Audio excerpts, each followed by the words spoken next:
Every story begins with a spark, where movies come alive, and imagination never sleeps. Welcome to StoryNesty. Let's get started.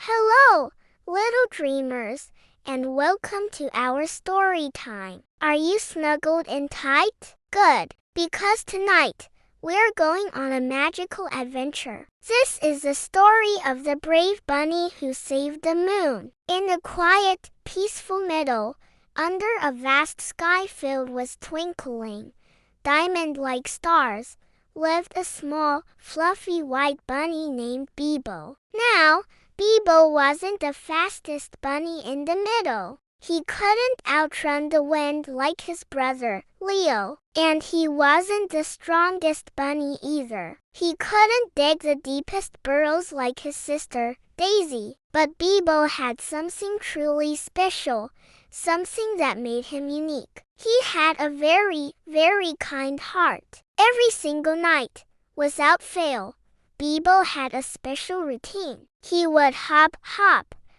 up to his favorite spot on a gentle, grassy hill. From there, he had the perfect view of the moon. He loved to sit quietly, his little nose twitching, and watch the big, round moon glow softly, casting a silver light over the entire forest. It was like a gentle nightlight for the whole world, and Bibo found it so comforting. He would talk to the moon, telling it about his day, the sweet dandelions he found, and the funny games he played. But one night, something strange happened. As Bibo sat on his hill, watching his friend the moon, he noticed it began to fade. It wasn't disappearing behind a cloud, and it wasn't falling from the sky. It was just fading. The beautiful, bright, silvery glow grew dimmer and dimmer,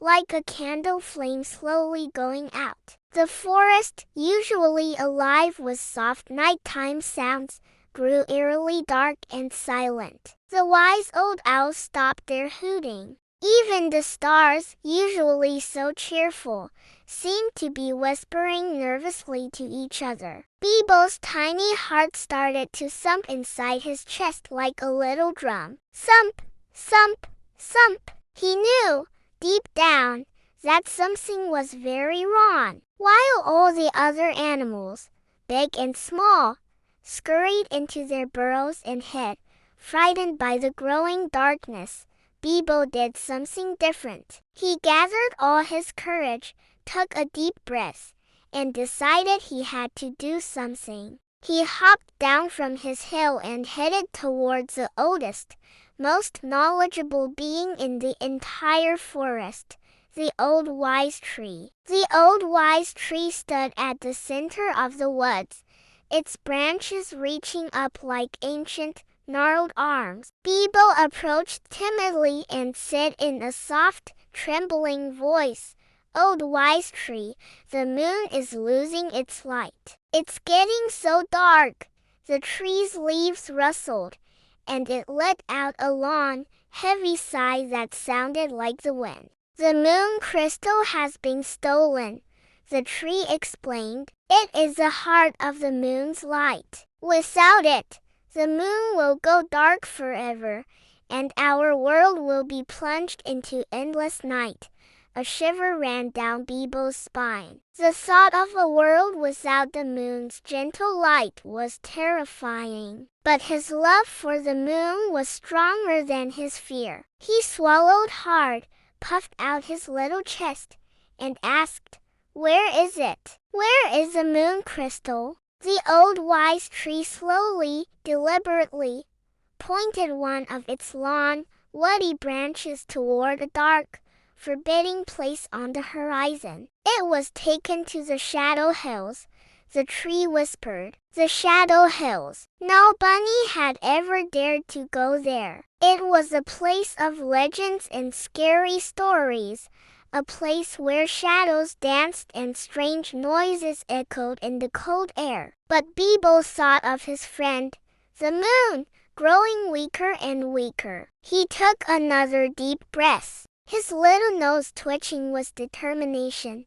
and without a second thought, he hopped forward, heading straight for the darkness of the Shadow Hills. The journey was long and scary. The Shadow Hills were just as cold and quiet as the story said. The air was heavy, and every snap of a twig made Bibo's ears stand straight up. He kept hopping, his small paws barely making a sound on the rocky ground. As he ventured deeper, he suddenly saw a faint, frightened glow flickering ahead. It was a tiny, lost firefly trapped under a heavy, gray rock. The poor little thing was buzzing weakly, its light dimming with fear. Bibo, with his kind heart, couldn't just leave it there. He went to the rock and pushed with all his might. He pushed and he pushed, his little muscles straining. It was hard work, but he didn't give up.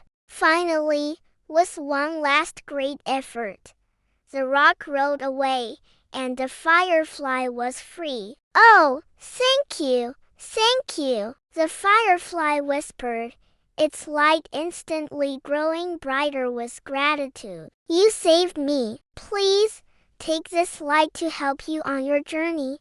A warm, golden glow flowed from the firefly and settled right into Bibo's chest, filling him with a courage he never knew he had. With this new inner light guiding him, Bibo continued his climb. At the very top of the highest hill, in a small dark cave, he found it. The moon crystal. It was pulsing with a weak, sad light, and holding it was a strange, lonely-looking creature made of shadows and dust. It wasn't scary, just incredibly sad. It sat hunched over, clutching the crystal. "Why did you take it?" Bibo asked gently, his voice full of warmth, not anger. The creature looked up, and large, shimmering tears welled in its eyes. "I was so lonely," it cried, its voice raspy. "It's always so dark and quiet here. I just wanted the beautiful light all for myself."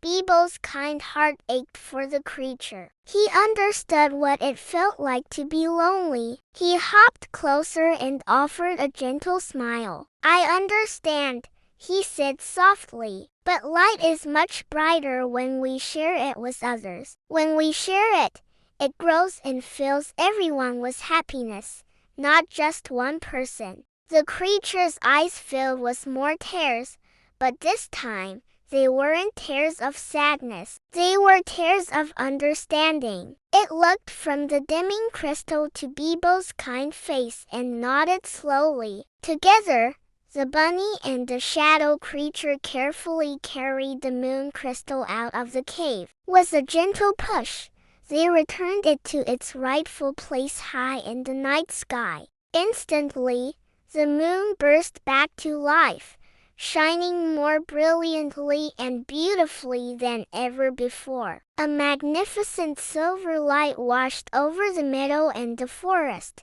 chasing away all the dark corners. Down below, the animals peeked out from their burrows. A great cheer erupted from the forest as owls hooted joyfully and the stars twinkled brighter than ever. Everyone was celebrating the return of the light. From that night on, Bibo wasn't just known as a small, quiet bunny. He was known throughout the land as Bibo, the brave bunny who saved the moon. He showed everyone that you don't have to be the biggest or the strongest to make a difference. Sometimes, all you need is a kind heart and the courage to share your light. And so, the story reminds us all that kindness and courage can always shine brighter than fear. Thank you for joining our story time tonight. I hope you enjoyed Bibo's adventure. Remember to like this video,